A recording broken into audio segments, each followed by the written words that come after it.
Welcome to Locked On Golden Knights. It's Judgment Day for Pete DeBoer. More after this. Or Locked On Golden Knights, your daily podcast on the Vegas Golden Knights, part of the Locked On Podcast Network. Your team every day.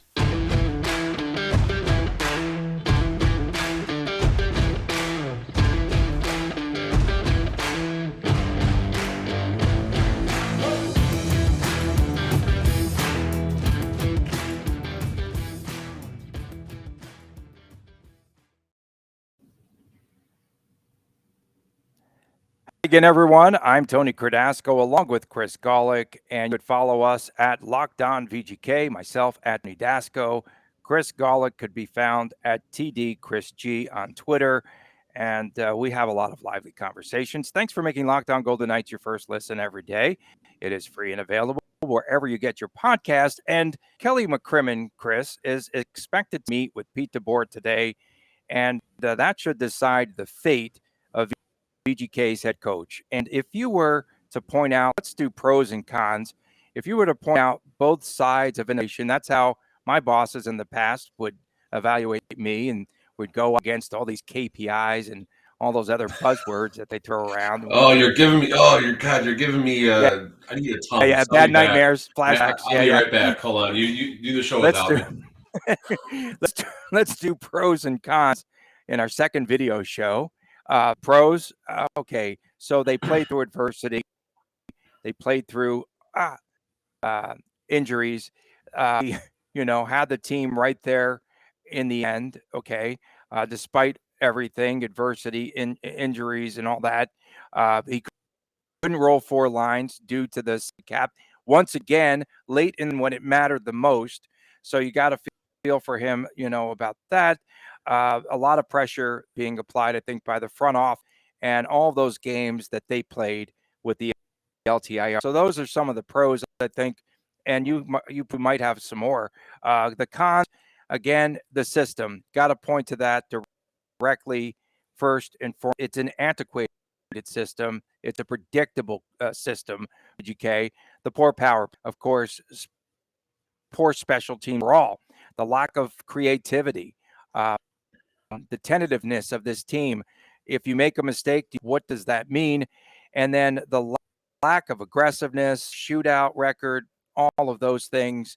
And do pros outweigh cons, or do cons outweigh the pros? And let's go through your list of KPIs while you're at it.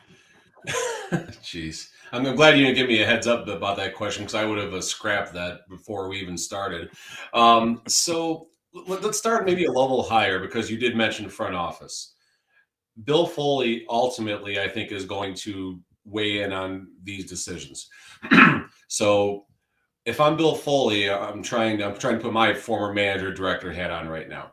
I want to start by evaluating where the team was 2 or 3 years ago, where the team is now. Are we in a better path, or are we not on a better path? Now we go a step deeper. I want to evaluate this year's roster, where I felt this team could have been, what got in our way, what injuries, what compromises got in the way. Could we have overcome that? Going a step farther, now is when we start looking at DeBoer and his strategy and how the on-ice product was when you take everything else and put it inside of a blender. I just interacted with a member who hit us on Twitter about 20 minutes ago. And I don't know if DeBoer should shoulder everything right now, because he did not put together this roster. This roster was in the making even before DeBoer replaced Gallant. This is an aging vet roster that has a higher potential of injuries than a younger roster would have, like that unsustainable model season 1 roster. So is this all on DeBoer? I don't think so. Pros and cons. I mean, we can start with the cons first. Everything you mentioned about the power less play. NV Energy is going to want some of their sponsorship money back, I think. The scheme, the predictability, the system, it just all felt repetitive. The pros about DeBoer. DeBoer sticks to his guns. DeBoer does what DeBoer feels is right. And there's one thing I do like about DeBoer. He is not afraid to make a big decision. I felt that was on display going back to this Vancouver series in the bubble when the entire world thought Marc-Andre Fleury would have started Game 7 after Leonard did not have a solid Game 6. It was back-to-back. Mind you, it was in the same city, so there wasn't any travel or anything like that, but it was a back-to-back scenario. DeBoer says, no, Leonard is starting this game. What does Leonard do? He shuts out Vancouver, and the Golden Knights win 1 or 2-0. I forgot if they got an empty netter at the end of the game.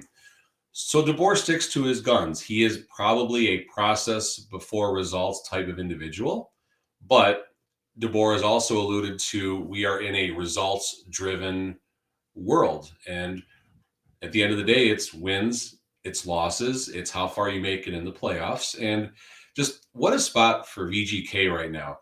Gerard Gallant goes Stanley Cup final. The team loses Game 7 against the Sharks, which some of that should be on him. 4-game losing streak, and boom, Gallant's gone. Pete DeBoer, conference final, loses, has a season where 505 or 508 man games are lost due to compromises, not injuries, compromises. Not injuries. He's on the hot Pete seats. DeBoer said compromises. Yeah. So, and he's on the, I mean, Vegas this is a tough place to play. This is a tough place to coach, Tony. And what a change from this year one, Chicago Cubs type of love affair with the team and stuff to where we are now. It's the evil empire, someone said, I think. Yeah, it's very Daniel Negreanu said evil empire. Yeah, he's been all over VGK and Kelly McCrimmon. And, this is a team I feel that is very within even especially the local community, the local fan base. We see their reactions every day. Either they're in love with this team or right now, some are teetering towards the hate side. And I have to bring up, again, I just can't get some of the quotes, from Kelly McCrimmon out of my mind. But the sustainability, okay? After season 1, felt that this would not be a team that could sustain that level of, okay, to make it to the Stanley Cup final. I don't know what he saw or what happened, okay? What went awry there? Sustainability. Does VGK right now have the roster that could sustain being in the playoffs year in and year out? Do they have the facility? That's my biggest question, because they have to make a lot of personnel changes, I feel, if they're going to be a major Stanley Cup competitor. Poker players talk about variance a lot. They play very, very well, but they cannot control the next card off of the deck. They can't control their opponent getting lucky and sucking out, if you will, that type of thing. So comparing that to VGK alongside of every ace king versus pocket 7 type of race. They never completed their straights or flushes on the river. They missed all of their 64% of their outs that they had with all the money in the middle. So will things get better next? Let's just assume we have the exact same roster, drop the salary cap, all that for a second. Can this exact same team have better roster luck next year? And in my opinion, that's not a lock by any means, because this aging veteran roster is now going to be aging one more year. Every year, bumps and bruises and everything that you put your body through as a professional athlete. I mean, I know how I feel after doing 2 or 3 hours of beer league hockey games. And I'm breaking a sweat sometimes. I'm not moving that fast. I am not 1% of the skaters that these professional athletes are. And tonight I'm actually doing my 4th day in a row of officiating, and I'm regretting it right now. So what is the recovery process like for someone who's been doing this at a high level their entire year, or their entire career, their entire life? And now we got another year under our belt. We have another year of bumps and bruises and hits and working out every single day. So I don't know if this current model is sustainable. I think it's a lot less sustainable than the unsustainable business model of year number 1 that was the Stanley Cup favorite over the Capitals when that series started. Yeah, and after listening again to McCrimmon's comments when at the press conference at the end of the season, I just felt that more negatives, I think, coming out of his mouth about Pete DeBoer. He said that DeBoer had done a good job Agree. first half of the season, but then the second half played just 500 for the past 35 games leading up to the finale. And that didn't sit too well. It didn't sit well with the front office. And again, it just, that system's got to be changed. I am really about 50-50 right now. But I would have to, I go back and forth, but my lean has been towards getting rid of DeBoer entirely. This past week, what I've evaluated, I've watched that McCrimmon presser like 3 times.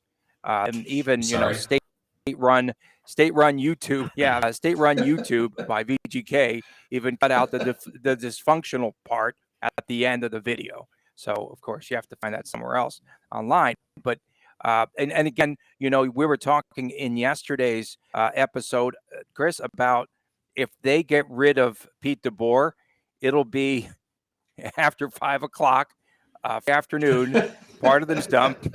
If they keep him, we won't know anything perhaps until next week. Maybe Dr. Frank Saravelli breaks a story, or Emily Kaplan over the weekend.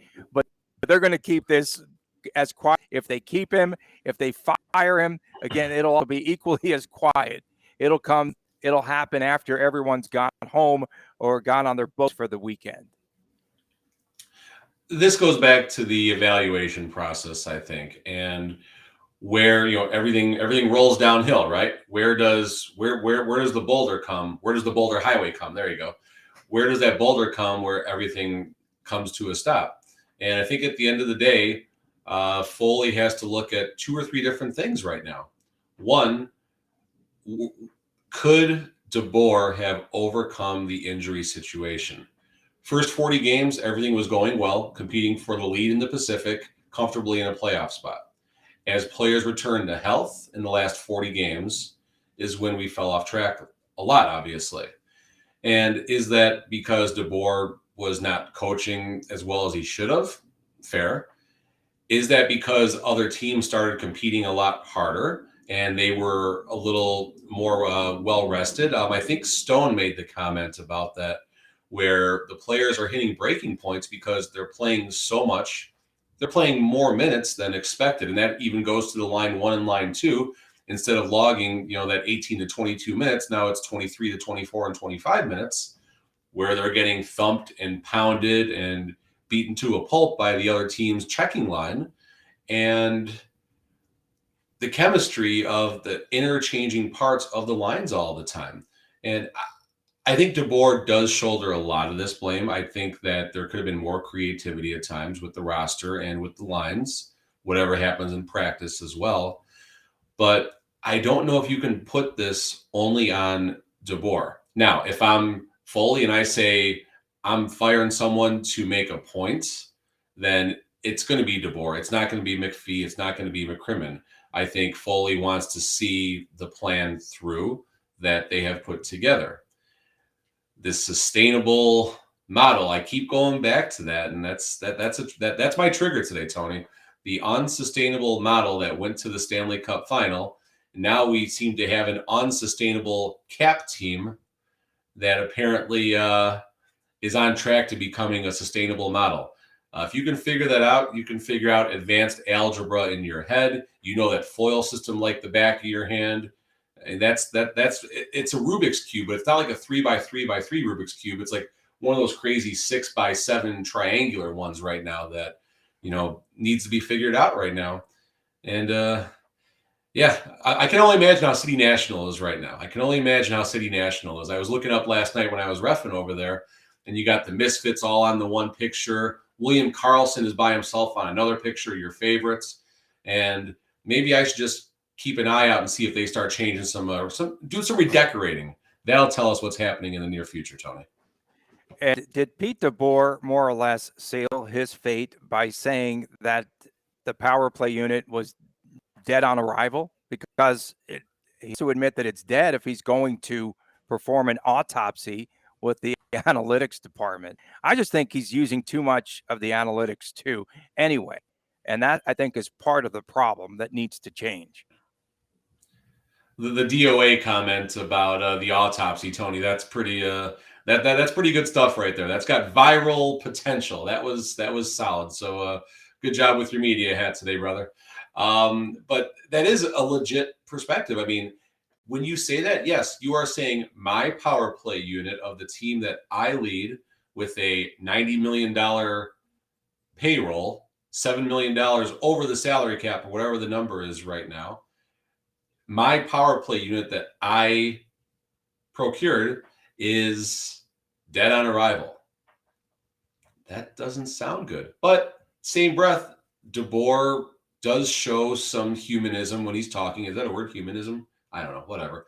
But he does show some character when he's talking. He's approachable. I mean, would you rather have Pete DeBoer or like Tortorella coming in here and just cleaning house?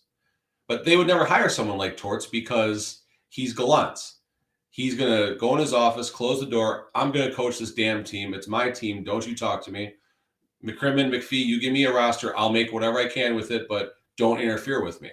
They're not going to get someone like that. Maybe a Joel Quenneville, but there's an extra bag of issues that we don't need to go into right now, but there's an extra amount of uncertainty about the distractions that he would bring despite his track record of success and this Panthers team that he led, which is now down 1-0, but also the President's Cup winners. So there's bodies out there. There are people, I think, who can juggle things up should they decide to go that route.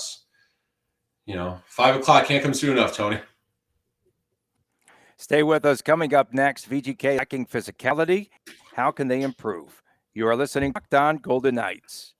Summer is coming, and with summer, you're going to need some food on the go. And Built Bars are the perfect snack to take with you on the family vacations, wherever you go. Throw them in your bags, throw them in the kids' backpack, okay? And make sure that everyone has a bar so that everyone is fueled and ready to go for the summer adventures. The best part about Built Bars, they are healthy, they're delicious. No more sacrificing delicious food for health.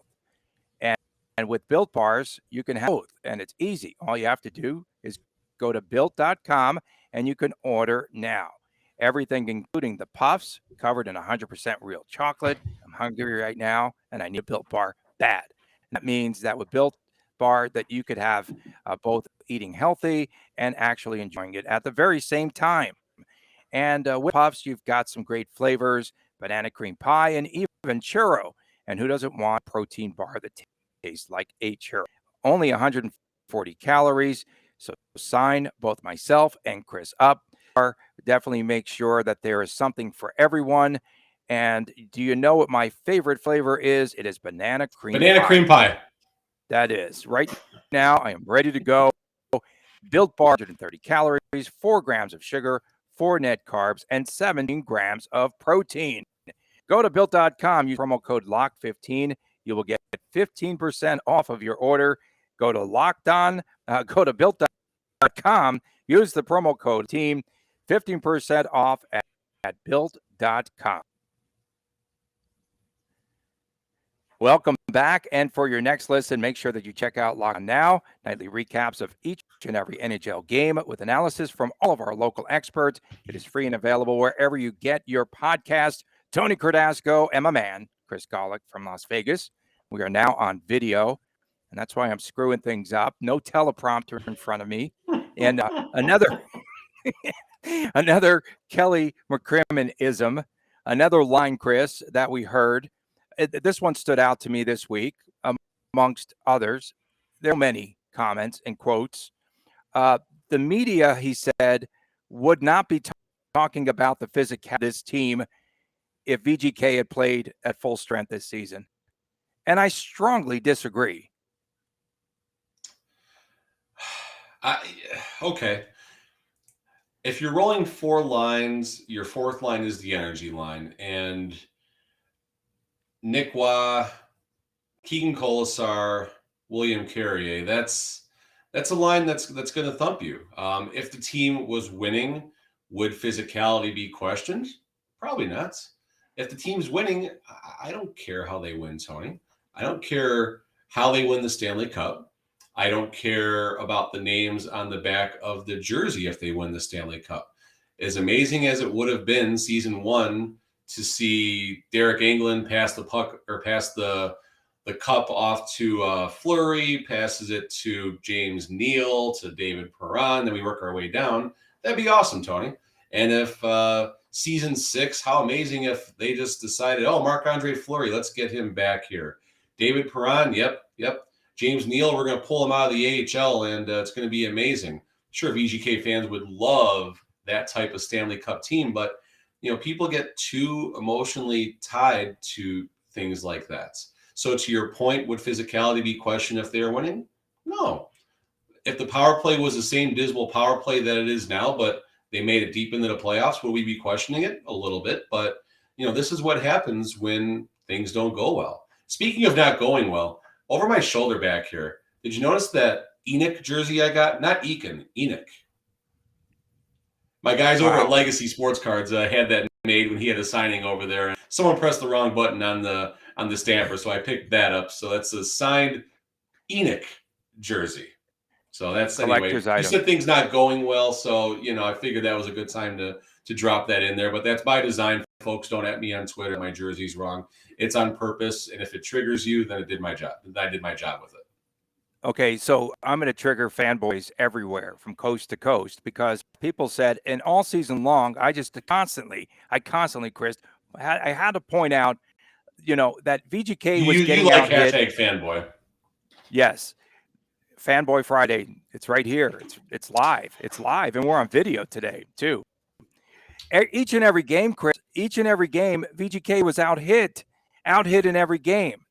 And, that's not a big deal. That's not a big stat. Yeah, it is. It is because of the accumulation of those hits. And what happens is VGK gets very frail. They get worn down, and they're not the first team. They're not the aggressor. They're not the ones that are hitting first. I thought that they were very, very soft in that area, and there's no sandpaper on this team. None. All the grits in Philadelphia with gritty, I guess, eh? Again, the Ryan Reeves effect. This is now the third show in a row. I'm back on the Ryan Reeves bandwagon, and it's just pretty crazy how fast that happened. VGK needs someone like that, whether it's Tom Wilson, Ryan Reeves, if Zdeno Chara wants to hang out for another season and to keep his retirement tour prolonged, stuff like that. But we need that energy spark where as someone's about to get leveled in the corner, the crowd is already on their feet chanting that person's name. I brought up Lowen Byron from Henderson. He could be that type. He is that large individual. So going back a long time ago, I want to say maybe 2005, 2006, back when I used to live outside of Chicago, I went to a rookie camp, and this scrawny guy comes skating out like a half hour before it starts, got a big gold chain on, but just he looked like this punk. And I watched him get absolutely thumped by the veterans that were hanging out in the rookie camp for conditioning purposes. And they were just pounding this guy into a pulp. Next season, I go back to the rookie camp, and it's Dustin Byfuglien. He bulked up big time. And as a result, one of the hardest shots in the NHL, if you watch a Dustin Byfuglien hit montage on YouTube, oh my goodness. Remember he had 2 Golden Knights by the scruff in season 1. I don't know if it was during the playoffs or the end of the regular season, just dragging them. So maybe, someone like Lowen Byron, who has that size and stuff, if he can maybe even put on a few more pounds and not compromise his speed while improving his strength, someone like that could be what we need. And yes, getting out hit all the time, that's a problem. When you get out hit, your players are getting punished. When your players are getting punished, they're getting hurt, they're getting injured, or Jonathan Marchessault is slashing you in the back of the leg because he's had enough, and now he's going in the box, and the Golden Knights give up a a late power play goal and lose. That's 4 points right there, right? That's a 4-point swing. You know what else I really noticed in the playoffs? A lot of these teams, what's making them successful and what's gotten them into this stage, into the playoffs, they are finishing their checks, Chris. And that's something at Golden Knights was absent this past season. No doubt. And the line 1 and line 2 players, I've been saying this for 4 or 5 years now. In general, you just don't see checks being finished the way they used to. The refs call that a little bit tighter now, too. There is more of a defined timeline as far as when you can finish a hit. Jonathan Marchessault is the first one that comes to mind when Tom Wilson absolutely crushed him in Game 1 of the Stanley Cup Final. And then Reeves returned the favor the first time they came back to T-Mobile, and Reeves gets the gate for an interference major. So the timing is so critical of stuff like that. But yes, more finishing the checks, more physicality, more aggression. I mean, maybe even more fights, but not Keegan Kolesar. He's not a fighter. He tries. He did have a really good gut punch. I remember. I don't know if it was this season or last year, but he got a guy right in the gut. That's his go-to. You just don't see a whole lot of that. And I'm guessing if you go around punching people in the guts during a fight, someone's going to blindside you, and you're going to be in the first row eating nachos with Alec Martinez. Right, and it's right in the area where there's some padding too. It doesn't make much sense, but in any event, Depending, that's better. True. It's perhaps better than punching someone in the helmet, and we've seen a lot of that. Coming up next, we'll take away some of the positives that happened this past season. You are listening and watching Locked On Golden Knights. Very good, very good. Of course, we'd like to thank our good friends at BetOnline. BetOnline is really a very good website where you could find all of the Stanley Cup odds and everything else that goes around at this time of the year. We've got Major League Baseball. We've got hockey, as I mentioned. We've got the NBA playoffs as well. And this is a really good time to visit betonline.net. It is your number one source for all of your sports betting stats and all of your information and much, much more. It's your continued source for the wagering information, for live betting, everything from the playoffs to esports and much more. So you can site today or go to your mobile device to learn more about the trends and action. Bet online, where the game starts.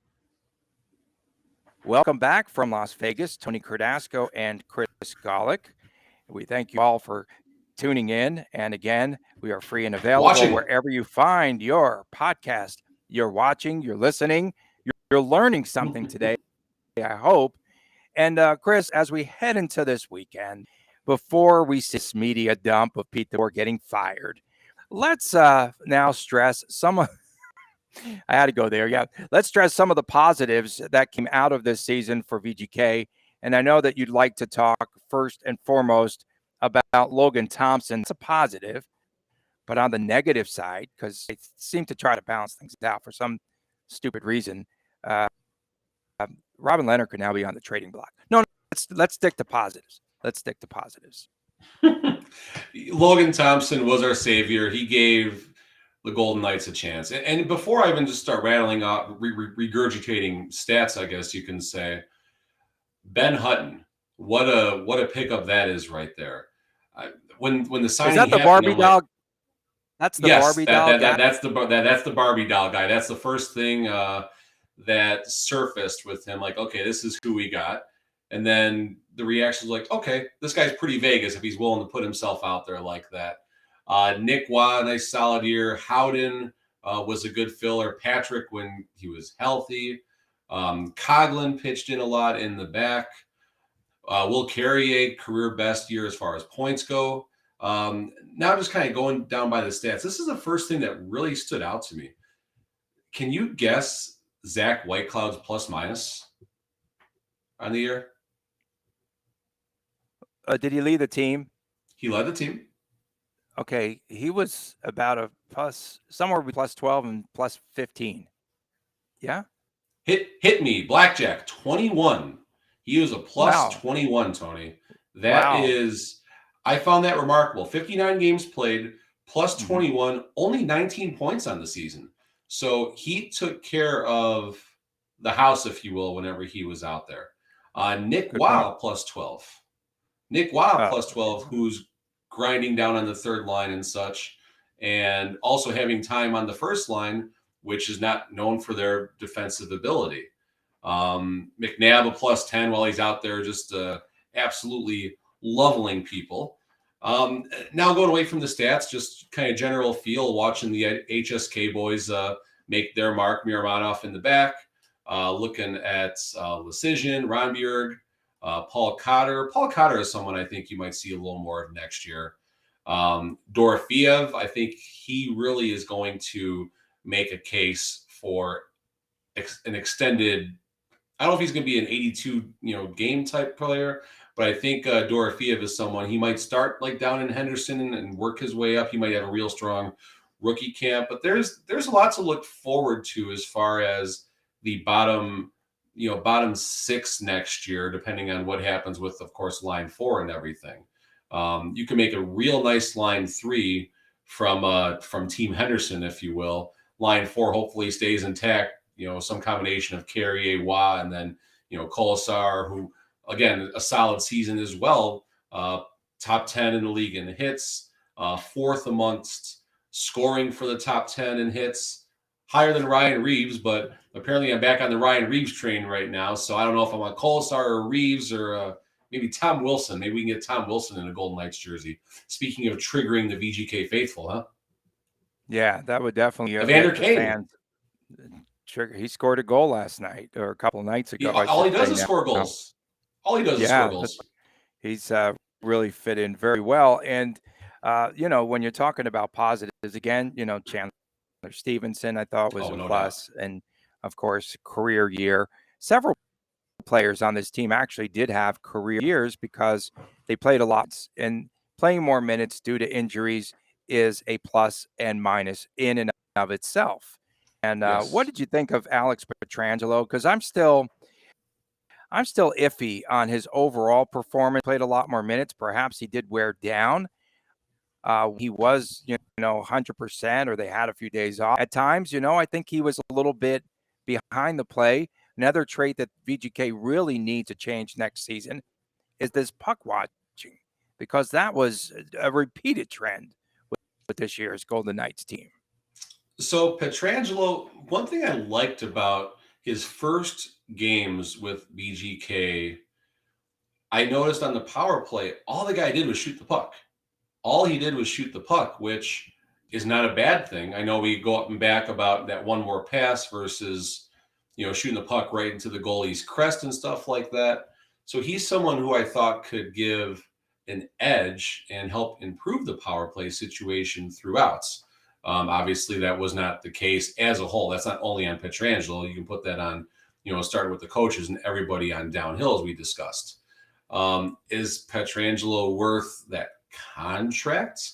And is he going to be worth that contract in, 4 or 5 years from now? That's probably the biggest question. The biggest thing as a GM is, will someone outperform their contract, right? And how can Pacioretty outperform his contract? How can Stone outperform his contract? How can Pietrangelo outperform his contract? Or your favorite, how can William Karlsson outperform his contract? And Did you say underperform? Did you say underperform his contract? I mean, underperform is fair. And I pulled up his just stat line here. And I mean, Karlsson, 35 points, plus 3 on the year, but plus 19, plus 11 the previous years. I mean, I don't know. 2 empty netters. I'm trying to mix 2 empty netters. 2 empty netters. 1 that he kicked into the goal. Proceed.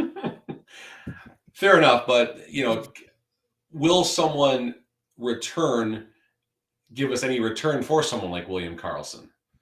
That's the other thing that needs to be evaluated. And I know we're kind of changing gears here, but all these questions in the offseason about these big contracts that VGK has. And now we go back to how we started the show with Bill Foley evaluating things. Let's look at VGK, let's look at VGK after the bubble year. First year with the Leonard Fleury tandem, make it to the conference finals, and Dallas knocks us out. after that 7-game emotional series against Vancouver, which is probably why we lost to Dallas in 5 if I had to pinpoint something. So coming into season number 4, was the team in a better place than coming in to season number 6, which is where we are right now? And with all these amazing names on the roster, I think we're a little bit behind the pace. I think somehow we went from playoffs in 3, cup in 6, to playoffs in 1, almost cup in 1. Well, we'll win a cup by season 5. Okay, well, not season 5. We'll go back to our original plan of playoffs in 3, cup in 6. We're behind the 8 ball right now, Tony. We are behind the 8 ball unless McCrimmon can pull some magic out of the hat, or if we can get DeBoer to change his style a little bit, or the assistants to put something else in the water, or some new assistants. There's going to be a lot of things, a lot of boxes that need to be checked to get back on pace for Cup and 6 right now. Chris, coming up on Monday's show, we'll talk more. We have the Pete DeBoer watch going on currently, and we'll fill everyone in on that and bring you up to date. Hasn't been fired. I'm watching. It hasn't been fired yet. All right. Everyone, for making Locked On Golden Knights your first listen every day. And for your second listen, make sure that you check out Locked On Fantasy Hockey with the hosts Steele Roden and Flip Livingstone. They help you to become the expert of your Chris Colick Fantasy Hockey League. It's free and available wherever you get your podcast. Everyone, have a great weekend. Sorry that we had to alarm you with our video presence, but we appreciate everyone tuning in. For Chris Colick, I'm Tony Cordasco. We'll see you once again Monday right here on Locked On Golden Knights. Take care.